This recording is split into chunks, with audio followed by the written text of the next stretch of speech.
glory.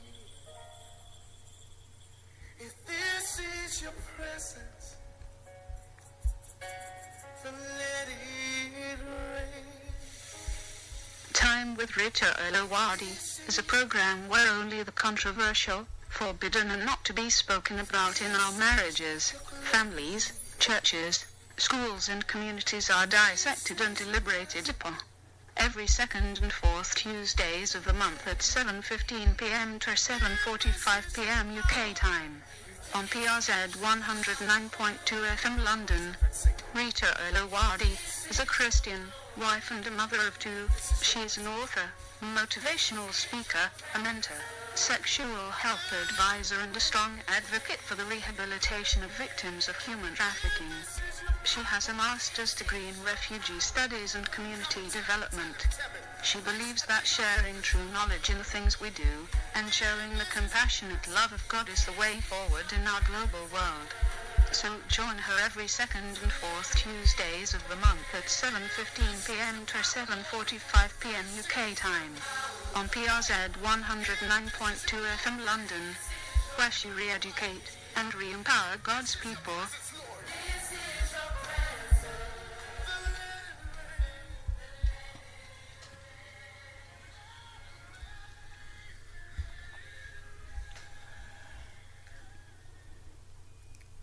Hello everyone, I welcome you back to this awesome radio program, Time with Rita Eluwade, which has on PRZ 109.2 FM London. It's always a privilege and an honor to return here every fortnight to this platform, knowing that without God, there is nothing we can do. My name is Rita Eluwade. I am the presenter of this amazing program, Time with Rita Eluwade. As we celebrate our first year on radio platform this September, I have taken out time to look back to see if we have made any impact to you, our listeners, because we come to you every fortnightly with our imperfections but well-researched programs, and your feedback and your support has been amazing. But that's not enough. Today, even as I look back, I truly want to think that we've made an impact. Those conversations that are never had, those conversations that are never spoken about, those controversial issues that we shy away from, that this platform represents, that we've been able to bring them to you in a way where you are able to start a conversation. As we celebrate our 1 year, I want to personally thank God. I want to thank you, our viewers, our listeners. Oh yes, that's another prophecy. Our viewers, who knows, our listeners all over the world. I want to say thank you so much. You take our time every fortnightly to join us on this platform. I say thank you. Without you, we probably wouldn't be here talking. So thank you so much. And even as I say thank you, I want to especially say thank you to God and to some people today, because we must always be able to say thank you to people that have held our hands, that have been there for us. So on that note, even as I said thank you to God, I want to say thank you to my studio director, Mrs. Remy Tawo Kende, who every time she's always making the studios available, conducive, and hospitable for me, and I'm quite sure for the presenters to come here to the studio. So Mrs. Remy Tawo Kende, I want to say thank you. I also want to say thank you to my research leader, the team leader of my research group, which is Mrs. Tale Adewusi. I want to say thank you for always, bringing some kind of topics that we should try on here, we should research and talk about. I also want to say a big thank you to my fans. On Facebook, you all have been saying congratulations. I want to say thank you to all of you. The truth of the matter is that it's so difficult to start something new, but your support has actually made it possible for us to be able to, come into radio and, talk about controversial issues in our families, in our marriages, in our schools, in our churches, in our communities. And these are topics that sometimes we don't talk about because we think they are taboos. But in the actual sense, not until we talk about these topics, we will be able to make informed decisions. But because we don't talk about these topics, they've actually plagued us. They've actually kept us in situations where we are, locked in. We are unable to make informed decisions. So I think it's high time that we start conversations on topics that have not been spoken about, that have not been talked about in our marriages, in our families, in our churches, in our communities. So I say thank you for bringing your comments, your contributions, your support, your sponsorship to this program alive. Thank you so much. I also want to thank a very dear friend of mine, Morenike Ajayi. I want to say thank you. I don't know if you ever get to listen to this segment of the show. I want to say thank you for what you made happen on PRZ, how the first discussion, how you got into this discussion and where we are today. I say thank you so much. So now I've gotten all the thank yous out of the way, I would like to introduce tonight's topic to every one of us, because it's also a very important topic that I want us to look at.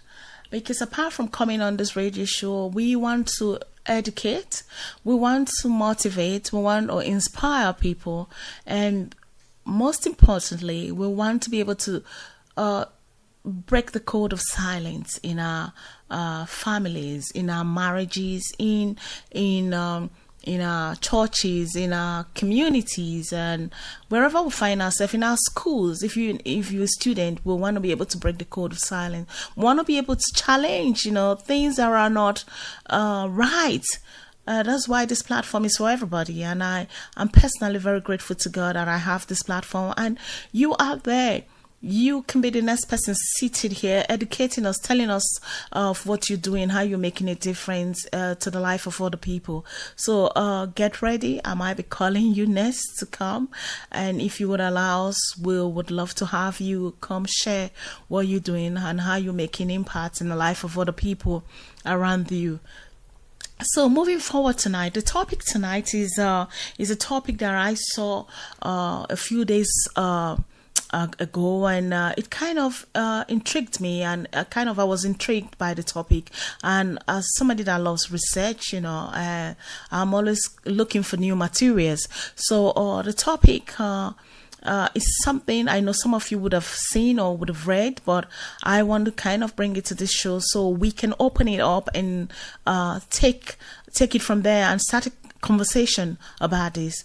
So without taking so much of our time tonight, I want us to talk about this topic, and the history of this topic is a few days ago. It was all over the news that a gentleman known as Kofi Annan died as the world was mourning this great man and what he's contributed to politics and to other places and other things that he's done.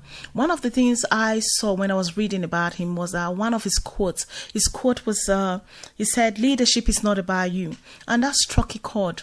It struck a chord because often the time we've made leadership about us.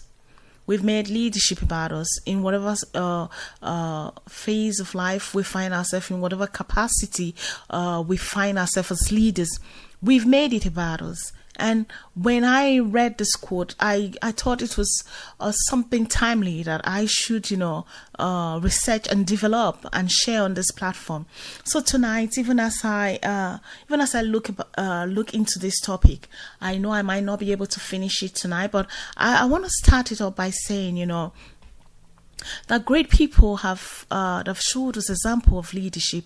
If you're Christian, you'll be looking at Jesus Christ, his leadership, his style of leadership, the narratives of the Bible and how the Bible is narrated and how Jesus showed leadership. We saw leadership that was not, oppressive. We saw leadership that was friendly. We saw leadership that was unassuming. We saw leadership style that was, different, that was very compassionate. We saw a leadership style in a way Jesus, as a leader of Christians that we are, the way he modeled himself, the way his disciples, the fed, welcomed, the fed appreciated, the fed loved. And that's a style of leadership that Jesus modeled to us, and which actually, if you look at it, means the same thing. As he wasn't concerned about himself. He wasn't, the leadership that he modeled wasn't about himself.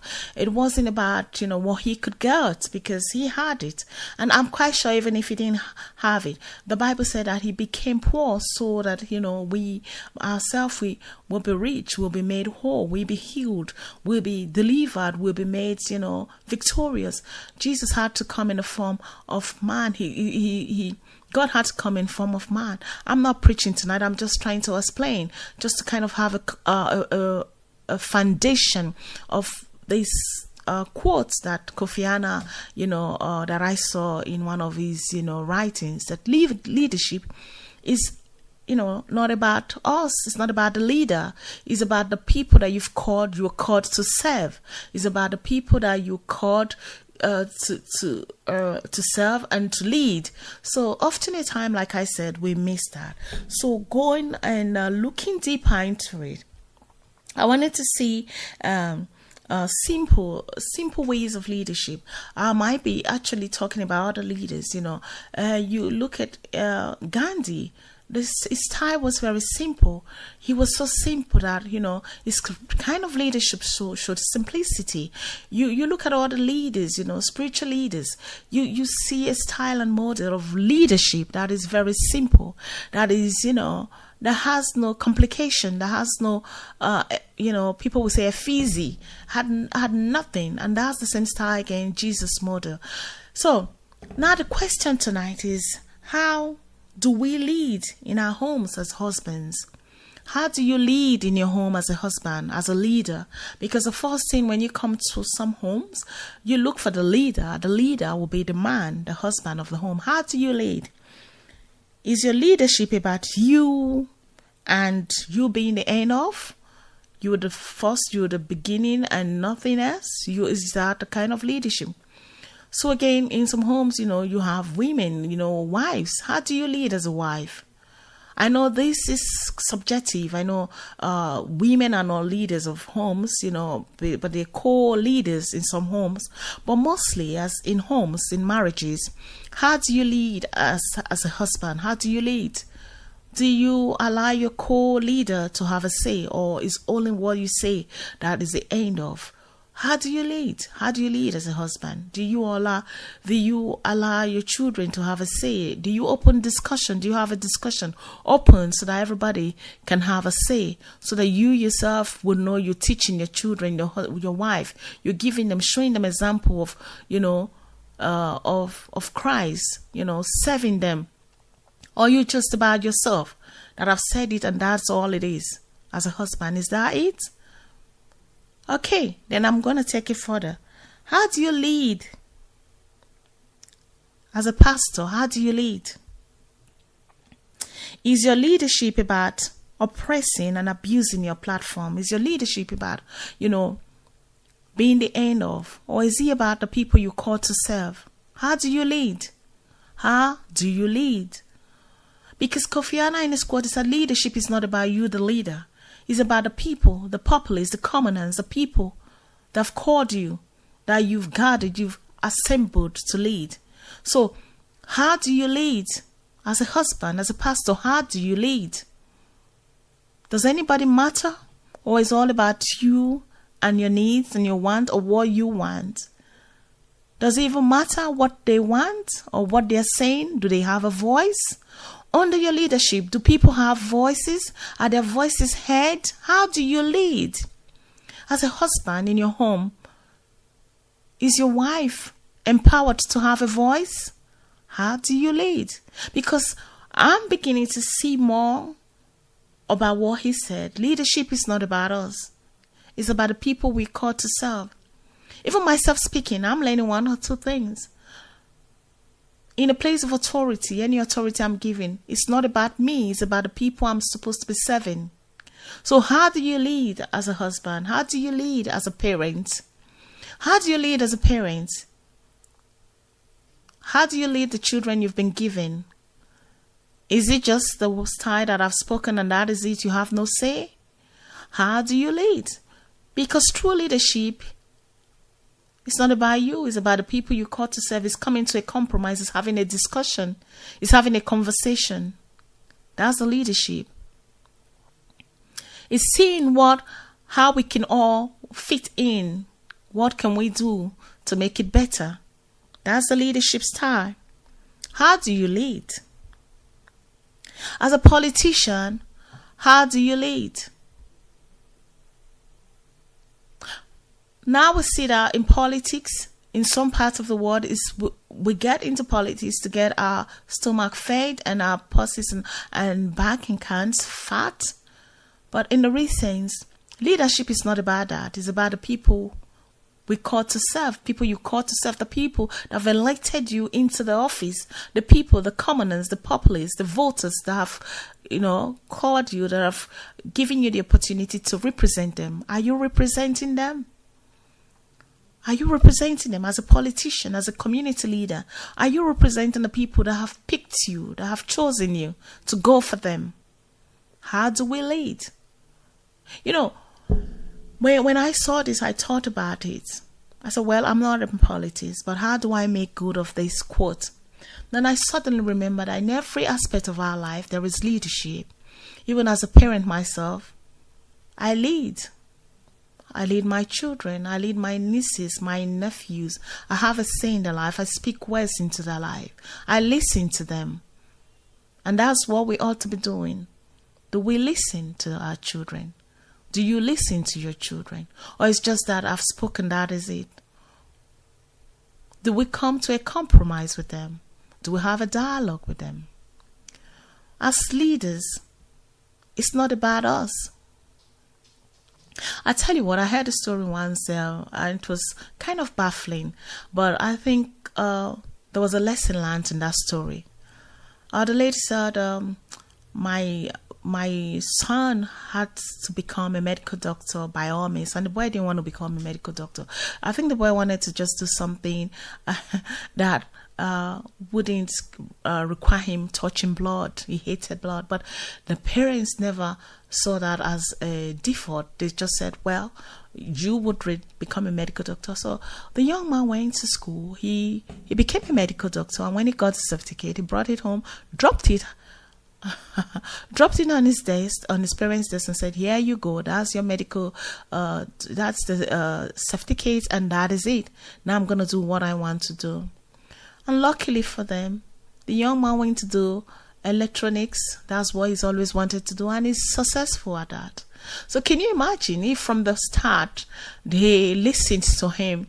They would have applauded him and supported him to become an electrical engineer or electrician or whatever, because that's his desire. At the end of the day, he's able to feed himself, he's happy, he's satisfied with his job. But that's typical. As leaders, as parents that are leaders, do we allow our kids to have a say, or we just say that is it and that is it? And as I'm talking about it, today, I just want us to begin to think as leaders in all capacity where we find ourselves as leaders. How do we lead? Is our leadership about us? Is it about us? I like to bring this to the front, the home front, in our families. How do we lead? I also had a discussion with another family, and they were saying that their child, their first son, is very militant, and he's so militant that sometimes he forgets it's not the parents of his younger ones. That sometimes I think he abuses his younger ones. Then I asked the question. I said, what style of leadership is that? Is that how you've permitted him to do it? Because he would have gotten some permission from his parents to be able to be so militant, be so hard on his two younger brothers. To the extent, sometimes they fight and is very, rowdy in the family. So even as a young man growing up in the family, he is cutting his leadership very strict. I begin to wonder, when he has his own kids, how would he lead them? So in all areas of our lives, there are places where we would exhibit leadership. We would have that authority.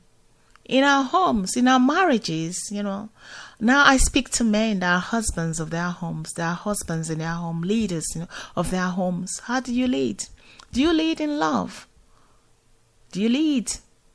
Do you lead with kindness? Do you lead? Do you lead in a way that your children, your wife, they are, they're full of praise? Or is it all about fear? Because there is leadership that causes people to be afraid, to be unempowered. Leadership that causes a family to be sad. But yet, it's leadership to the people that are in such authorities, in such places of leadership. So, in moving forward, how do you lead? Knowing the leadership is not about you, the leader. It's about the people you've been called to serve. It's about the people that came together that elected you.